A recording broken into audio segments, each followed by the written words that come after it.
So what is the hardest sense to overcome in a deer? What is it? You asking me? No doubt, their sense of smell. Yeah, it is. You can't beat it. Yeah, His nose. No. You can't completely defeat it. You just can't. You can't. And they trust it more than any other sense they got. Yeah. And it doesn't end when we leave the woods at dark. There's 12 hours of dark that's going on that that's their world. Isn't that the And truth? they can smell where you've been at 2 in the morning. Yeah. You were just there at 5 o'clock going home to your family. Yeah. You know, scent left in the woods is a form of continuing hunting pressure. It is. Yeah, Yeah. it is. Yeah, most people don't take that into account. Yeah, exactly. right. Exactly. What amazes me about a deer's sense of smell is that they can find a kernel of corn under a foot of snow. You know, Do that. That's amazing. it's amazing. It is amazing. Yeah, I've always said if they could see like a turkey, we'd never kill the darn thing. It wouldn't even be fun hunting. Would it? We'd give it up. Go We'd be home. playing especially golf in or color. something. That's right. That's right. What do you think, Doug? You know, another thing that Blaine hit on is that big bucks seem to have a sixth sense. They sense things. I mean, a buck is coming toward you in the woods, and suddenly he can't see you, he can't smell you, And but he's upwind of you. Yeah, and something's wrong, and he knows it. He senses. What He's is got it? there's something there, and you know, I've been in box blinds, for instance, and or certain stands, Yeah. and that buck will come toward me on a beeline, and then all of a sudden he'll circle all the way around.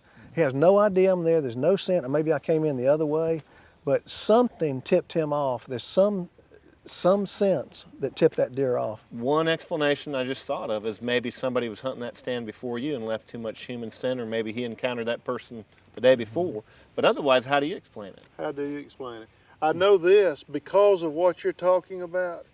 It has created in me a philosophy that you better shoot a trophy buck the first chance you get as quickly as you can, That's right. because you are on a time limit. There's a time limit, and every second that goes by is one less opportunity to get him shot, because they just have a way of getting away. And usually that window of opportunity is usually 3 to 5 seconds in there. It is. So you It better- is. you That's better good not advice. That's waste good any advice. time. Yep, it is. It's like they don't forget.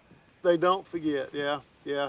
And you know, a deer can see something, and he wants to verify it with another sense. Have you seen that? Not always, but Bobbing their head, yeah, bobbing the head. He wants to see. the fish feeder, hear Fish it go feeder, off. This is management right here, guys. This is management. We even feed the fish here. Look at them. There's some Thrashing and kicking over there. But a deer, when he sees something, a lot of times they want to verify it with another sense. They want to make it move. They want to be sure. They're not quite trusting their eyes. And like you say, they bob their head and they kind of then they'll look away like, you know, that'll drive you crazy doing that. Psych you out. And they do that with hearing sometimes. You know, they hear something and they go on red alert, but they don't necessarily run. Twitch their They ear, twitch their ears and they want to verify. They want to verify. radar. Yeah, and you know, you can camouflage sight with camoufage, hiding behind bushes. Stand still. Stand I mean, you can be still. right out in the open sitting on a Absolutely. stump. Absolutely. You know, they won't see you. And you can camouflage sound by breaking a stick when you're slipping and then picking up your rattling horns and tingling them, or hitting Turn a it grunt into call. a natural sound. Yeah, it turned into a mooing like a cow. I used to do that when I hunted in Alberta where there was cattle. I'd moo like a cow when I'd mess up. So you can camouflage sound, but dang, it is hard to camouflage Yeah, it's smell. hard to fool that Yeah. nose. man. Yeah, It's- cover scent will do it to a degree, yeah. but it's hard. It's the hardest sense to fool. And when they hit a hot scent, the gig's up. Yeah. They don't need more. It's up. It's up. Got to be the sense of smell.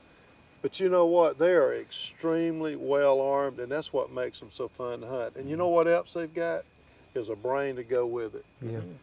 One-on-one, I think a mature whitetail is the most challenging animal in North America to hunt. And I'd say in the world, but a leopard's pretty sharp too, I'm just going to tell you. But a big whitetail, there's nothing quite like them. Most other animals are difficult to hunt because they live in a hard place. There's not that many They're of rare. them. There's They're few of rare. them. And they live in difficult terrain. Maybe they're nocturnal or whatever.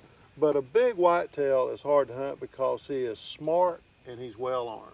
Nothing quite like He's him. a survival machine. He is indeed. Living right under people and they have no idea he's there. You gotta love them. Yep. Yep. Sense of smell's the toughest, but they're armed to the hilt in every way.